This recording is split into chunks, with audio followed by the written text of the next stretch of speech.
Ampifaliana lehibe hatrany no hiarabako antsika tsirairay avy rehetra mpanaraka izao vavaka sy fampahirizana izao ary ny fiadanan'Andriamanitra no tononoko aminao sy ho amin'ny ankonanao. Ampifaliana lehibe ho ahy hatrany sy ampanetretena no izarako aminao ny tenin'Andriamanitra, ny afatr'Andriamanitra ho amintsika amin'ity androany ity. Ary mino fa ianao ihany koa dia ampifaliana lehibe no iandrasanao izany tenin'Andriamanitra izany ary no angeta hitanao izany afatr'Andriamanitra izany. Alohan'izany dia manasanao hiaraka hivavaka isika.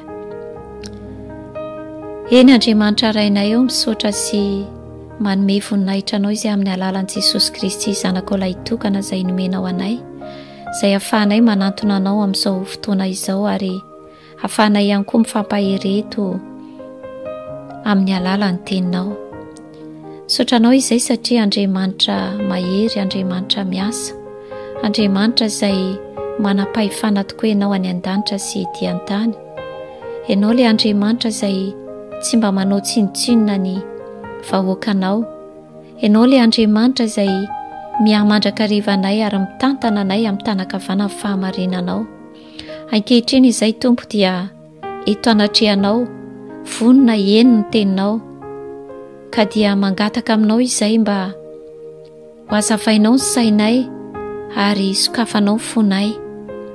Ianao ilay Andriamanitra mpandinika fo sy ny voa dia ianao ihany koa no afaka mikasika izany fonay izany mba tsy ho lany fotoana eto fotsiny izay fa mba tena hirotsaka ao am-ponay ny teninao.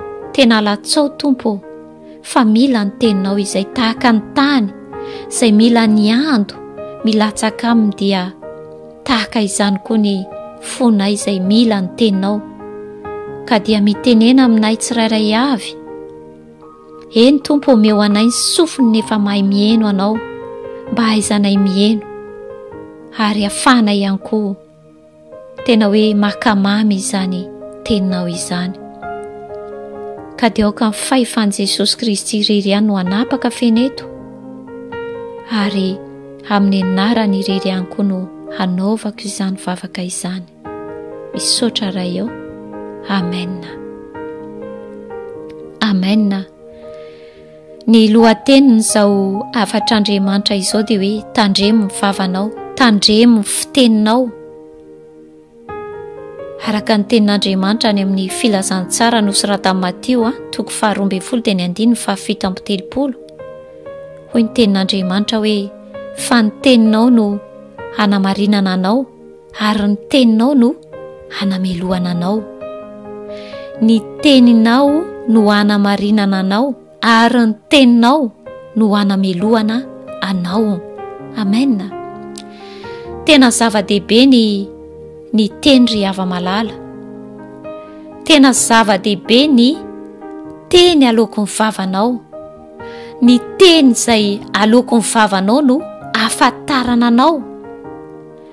Na olona manana fahendrena ianao, na olona manana finoana ianao, na olona adaly ianao, eny ny teny aloako ny vavan'ny olona no ahafantarana azy, toy ny ahafantarana ny vo, na hoe ny vo no ahafantarana ny hazo. Andriamanitra dia mampianatra betsaka antsika ny amin'io fomba fitenenana io. Mampianatra betsaka antsika Andriamanitra ny amin'io fomba ampiasaintsika ny vavantsika io. Ato amin'ny Jakoba moa 3 izay anasako antsika tsirairay avy rehetra dia manomboka eo amin'ny 9 ka hatramin'ny 7 na hatramin'ny farany mihitsy azafady hatrany amin'ny 9 tena manasanao tena maka ny Jakoba 3 dia ny 9 ka hatramin'ny 9 io toko ray manontolo io, fa tena mampianatra betsaka antsika Andriamanitra. Fa raha mijeritsika ny amin'io tenin'Andriamanitra io araka amin'ny voalazan'i Jakoba dia hoe io lelantsika io dia rantsana kely, io no mampipentipentina ny tena rehetra ary voalaza ny ten'Andriamanitra fa afo ny lela, afo ny lela. Amen. Ary io lelantsika io no mampipentipentina ny tena rehetra rehefa miresaka vava isika ao anatin'izany ny lela. Rehefa miresaka lela isika dia ao anatin'izany ny vava.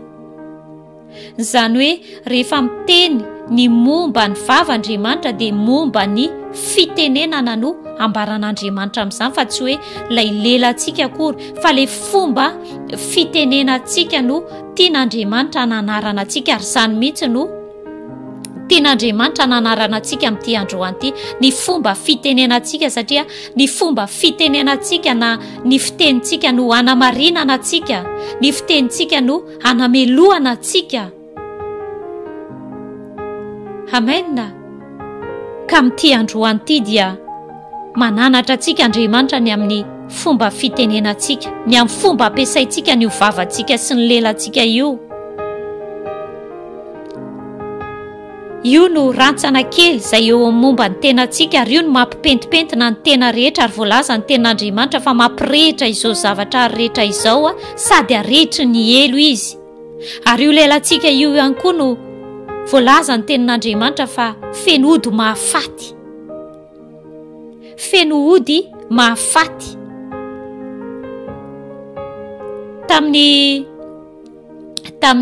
ity taona ity dia betsaka tokoa ny tanàna ny rehitra, ny ala ny rehitra, ary hitantsika tamin'ny fahitalavitra izany.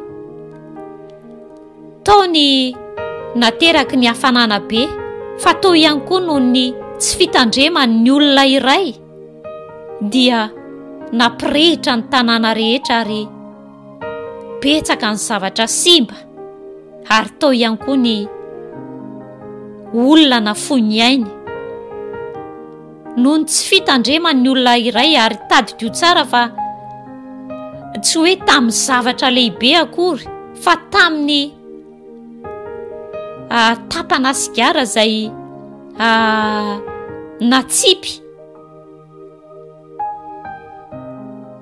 dia rehefa nentin'Andriamanitra tamin'izao tenin'Andriamanitra izao any mikasika ny hoe fitandremana amin'ny fitenenana, dia natsiaro izany. Firifiry moa ry hava-malala, firifiry tsy resaka ny olona n'izao tontolo izao, fa ny kristianina izay mahalala ny sitrapon'Andriamanitra, firifiry no hoe noho ny tsy fitandremany, ny amin'ny teny izay aloky ny vavany, ny amin'ny tsy fahaiza mameny vavany, dia niteraka zava-doza tamin'ny hafa izany, niteraka zava-doza tamin'ny ankohonana izany, niteraka zava-doza tamin'ny rahavavy, tamin'ny anadahy izany. Ry hava-malala, tena zava-dehibe amintsika ny fahaizana mameny vavantsika io. Fa araka ny tenin'Andriamanitra fa ny olona izay mafeny vava no endry. Antoany jerentsika ato amin'ny bokon'ny Jakoba ihany toko voalohany, dia ny 9:20 amin'ny anaran'i Jesosy Kristy, raha misy manao azy ho mpivavaka nefa tsy mameny vavany, fa mamitaka ny fony dia zava-poana ny fivavahany izany olona izany. Raha misy manao azy ho mpivavaka nefa tsy mameny vavany, fa mamitaka ny fony dia zava-poana ny fivavahany izany olona izany. Izany hoe ianao raha tsy mahay mafeny vavanao, dia mamitaka ianao ny fonao, ianao ihany no fitahan'izany. Ary voalaza ny tenin'Andriamanitra fa zava-poana ny fivavahany izany olona izany. Ary mbola averina ihany hoe io lelantsika io, ny vavantsika io no mampipentipentina ny tena rehetra, izany hoe na dia tsara raha ny fitondran-tenanao, na dia manao marina ianao, fa raha vavanao kosa ianao tsy mahay mameny vavanao, raha ianao no tsy manana fahendrena amin'ny fitenenana, dia voalaza ny tenin'Andriamanitra fa zava-poana ny fivavahanao, ny hetsika rehetrarehetra izay ataonao, na hifady ihany ianao na hanampy ny mahantra, hanampy ny malahelo sy ny sisa fa rehefa tsy mahay mahafeny vavanao ianao dia zava-poana ny fivavahanao. Amen. Ary voalaza ny tenin'Andriamanitra fa ny mahafaty sy mahavelona dia samy hain'ny lela. Ary Jakoba moa eto dia mampianatra hoe ny vava iray ihany no ivoahany fisaorana sy ny fanozonana. Ary milaza izy hoe ry rahalaiko, tsy mety raha misy izany, tsy mety raha misy izany. Mahaiza mahafeny vavanao. Efesianina 4:7-20. Aoka tsy haloko ny vavanareo izay teny maloto, fa izay tsara ho fampandrosoana araka izay tokony hanaovana mba hahazoana miaino fahasoavana. Amen. Aoka tsy haloko ny vavanareo izay teny maloto, ary ny teny mahamenatra, fa aoka ny teny izay haloko ny vavanao dia teny izay hahazoana miaino fahasoavana. Aoka mba ho feno fahasoavana mandrakariva, aoka mba ho mamy sira ny teny haloko ny vavanao. Amen. Ndone hovakitsika ihany koa ato amin'ny ohabolana 9:20. Ohabolana 9:20 dia eo amin'ny andininy 9 sy 7 amin'ny anaran'i Jesosy Kristy. Ny molotry ny adala manatona ny fifandirana, ary ny vava miantsi-kapoka. Ny vava ny adala no fandringanana azy, ary ny molony ihany no fandriky ny fanahiny. Amen. Ny olona tsy mahay mahafeny vavany dia olona adala. Ary voalaza ny tenin'Andriamanitra fa ny molotry ny adala dia manantona ny fifandirana, ny vavany dia miantsi-kapoka. Ary ny vavany adala no fandringanana azy, ary molony ihany no fandriky ny fanahiny. Ary eo amin'ny andininy 20, ohabolana 9:20 dia ny andininy 20. Ny vokatry ny vavan'ny olona no mahavoky soa azy, eno ny vokatry ny molony no mahavoky azy. Raha olona vavana ianao, tia miresaka ianao dia ianao ihany no hihinana izany. Raha olona tia miresadresaka ianao, vavana ianao, dia ianao ihany no hihinana izany na hihinana ny vokany. Ohabolana 10:12 dia hoe ny molotry ny marina mahalala izay ankasitrahana, fa ny vavany ratsy fanahy dia feno fitaka. Ary voalaza ny tenin'Andriamanitra ihany koa fa ny teny maro tsy ilozan'izay ota, fa izay mahatana amin'ny molony no hendry. Ny teny maro tsy ilozan'izay ota, fa izay mahatana ny molony no hendry. Amen. Tandremo ny firesadresahana, fa raha ianao tia miresaka dia tadio tsara fa tsy maintsy ho tafalatsaka ao anatin'izany ota izany ianao. Ny teny maro tsy ilozan'izay ota. Mahaiza mahatana amin'ny molotra ao, manana fahendrena amin'ny fitenenana, mahaiza mameny vavanao. Aleluia. Mahaiza mameny vavanao. Aleluia. Endry ava-malala, ny teninao no anamarinana anao, ary ny teninao ihany koa no anamelohana anao. Aoka mba olona ho hita manam-pahendrena izao sy anao amin'ny alalan'ny fitenenana, amin'ny alalan'ny fifehezana ny fifehezana ny vava. Tsy Andriamanitra mihitsy ny ame vavanao fa ianao no manome ny vavanao. Ianao mila mahay mahafehy ny vavanao mangatà fahendrena amin'Andriamanitra raha tsy manana izany fahendrena izany ianao. Manana fahendrena, mangatà fahendrena amin'Andriamanitra azafady, mba hanananao fahendrena, mba hahaizanao miteny amin'ny mpahendrena. Jakoba, ny tenin'Andriamanitra ihany moa amin'ny Jakoba eo dia manambara izany. Manambara izany hoe fahendrena izay avy any ambony dia madio aloha. Ny fahendrena izay avy any ambony dia madio aloha. Tia fihavanana, mandefitra, mora lahatra, be famindram-posy, be voka-tsoa, tsy mihanahana, mety tsara velatsia. Ary hoy tenin'Andriamanitra hoe ianao raha tsy manam-pahendrena dia mangatà fahendrena amin'Andriamanitra fa omeny anao izany.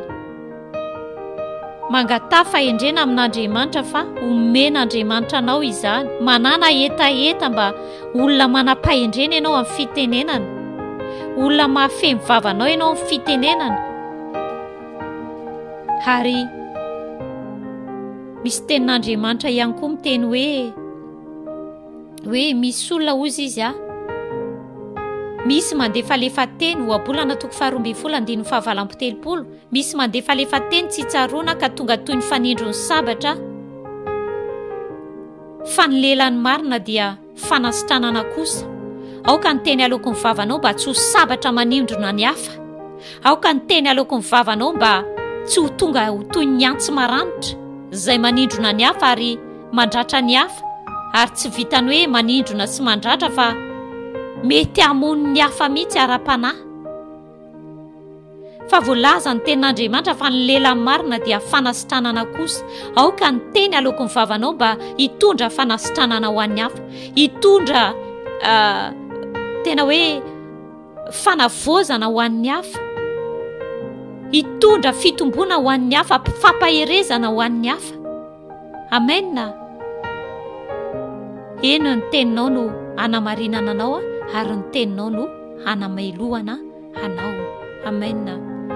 Ka dia amin'izao fotoana izao dia mangataka anao, manasa anao hiaraka hivavaka isika. Tena hoe voalohany indrindra dia mangatà ny famindram-pon'Andriamanitra. Aoka ianao hibebaka ny amin'izay teny rehetra tsy mendrika, maloto izay nalaoko ny vavanao. Aoka ianao hibebaka ny amin'ny teny rehetra izay mety nandratranao ny hafa. Ary angatao ny Tompo mba hanome anao izy amin'ny fahendrena, angatao ny fahendrena ary ny heriny ahafahanao mameno vavanao, mba tsy ho fosafosa intsony ianao, tsy sitrapon'Andriamanitra izany. Aoka tsy ny lelanao na ny vavanao no havery anao, fa mba hatonga anao ihany koa mba ho fitaovana ampiasain'Andriamanitra, atolory an'Andriamanitra izany mba omen'Andriamanitra anao ny lelan'ny efa mahay. Angatao fanahy masina hanapaka amin'ny vavanao, hanapaka amin'ny lelanao. Aleloia. Andriamanitra rainay misaotra anao tokoa izay ny amin'ny teninao tamin'ity androany ity. Tsy mitsahatra mampianatra anay ianao satria tena tianay tokoa. Andriamanitra, na dia indraindray ara-tompo tena hoe mahatsiaro izay fa tsinotsinona tokoa, kanefa noho ny fitiavanao anay dia tena hanarinao izay satria tianao vonjena. Saotranao izay ny amin'ny fampianaranao anay ny momba ny ampiasainay ny vavanay. Ka ankehitriny Andriamanitra dia tena tianao tokoa mba ho fitaovana ho ampiasainao ny vavanay, mba tianao mba tena hoe ho mamsira mandrakariva sy hitondra fahasoavana ho an'ny miaino ny teny aloako ny vavanay.